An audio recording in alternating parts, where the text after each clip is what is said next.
ఒక అబ్బాయి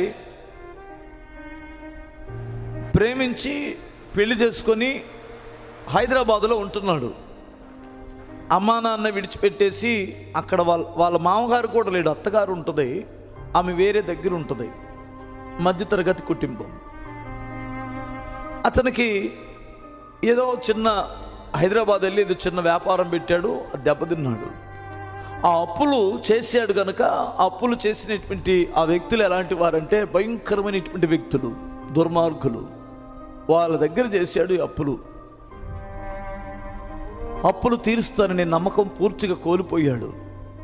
వాళ్ళు మాట్లాడే మాటలకి కడుపులో ఉన్న పేగులు దుష్పడుతున్నాయి, బెదిరిస్తున్నారు చంపేస్తామని కూడా. ఇక ఈ అవమానం ఏడ తట్టుకుంటాం, ఈ బ్రతుకి ఆడ బ్రతుకుదామని భార్యని వాళ్ళ అమ్మింటికి పంపించి, క్రిస్టియన్ అబ్బాయే, ప్రభువుని నమ్ముకున్నాడే, చచ్చిపోదాం ఉరిపెట్టుకోనని స్టూల్ వేసుకొని ఉరిపెట్టుకున్నాడు. నాకు ఫోన్ చేసి చెప్పాడు అతను.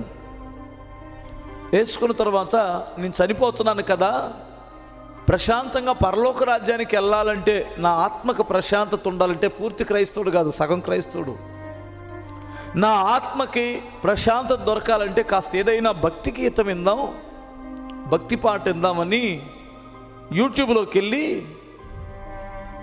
పాటలు ఎత్తుకుతున్నప్పుడు సంపదల ఘని అనే టైటిల్తో ఒక పేరు వచ్చింది.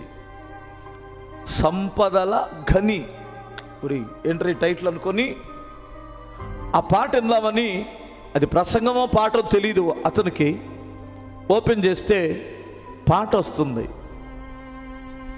ఆ ఉరి ఆ తలకాయల నుంచి ఆ తల దాంట్లో పెట్టినోడు ప్రశాంతంగా విందామని కింద కూర్చొని ఆ పాట వింటుండగా అతనికి ఏడుపు వస్తుంది. ఏడ్చాడు, ఆ పాట అంటున్నాడు, నిజమే కదా ప్రభా, మీరు సంపదలు గని కదా, నీవే ఖని అయితే నేను నిన్ను పట్టుకొని ఎందుకు దరిద్రుడినై చచ్చిపోవాలి? నేను ఎవరెవరినో ఆశ్రయిస్తున్నాను, ఏదేదో మనసు పెట్టుకున్నాను, నీ మీద పెట్టుకోలేకపోయాను, దయచేసి నాకు సహాయం చేయమని ఏడ్చి, ఆ పాట అయిపోయేసరికే తనకు ఒక తీర్మానం వచ్చింది, ఇక నేను చనిపోకూడదు, ఈయన నాకు ఎందుకు సహాయం చేయడు అని అనిపించి వెంటనే నాకు ఫోన్ చేశాడు. ఆ పాటలో మొదటి చరణం ఉంటుంది. ఎంతమంది సంపదలు గని అనే పాట ఎంతమంది ఉన్నారు? నా సంపదల గనివి నీవయ్యా నా యేసయ్యా, నా సర్వస్వము నీవేనయ్యా, సమాధాన రాజా సంబరాలు చేయుచు గలమెత్తి పాడుకుందును, నిన్నే నా హృదయములో కొలుచుకుందును. చరణం ఏమిటంటే,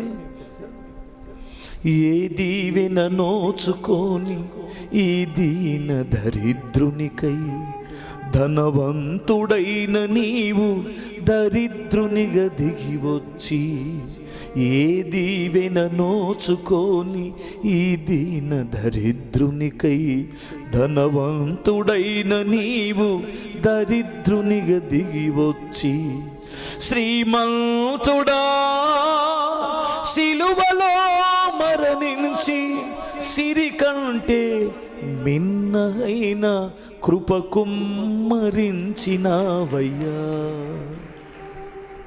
శ్రీమంతుడా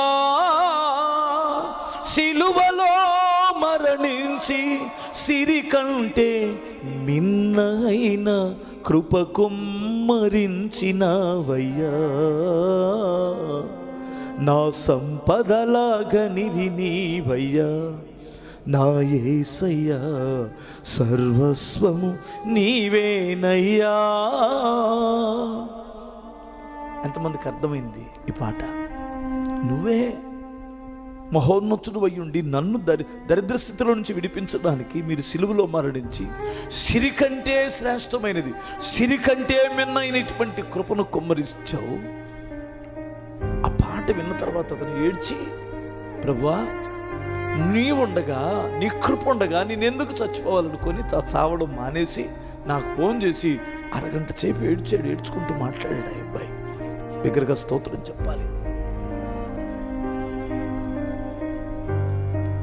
ఈరోజు నువ్వు ఒకవేళ అలాంటి బాధలో ఉన్నావో నాకు తెలియదు,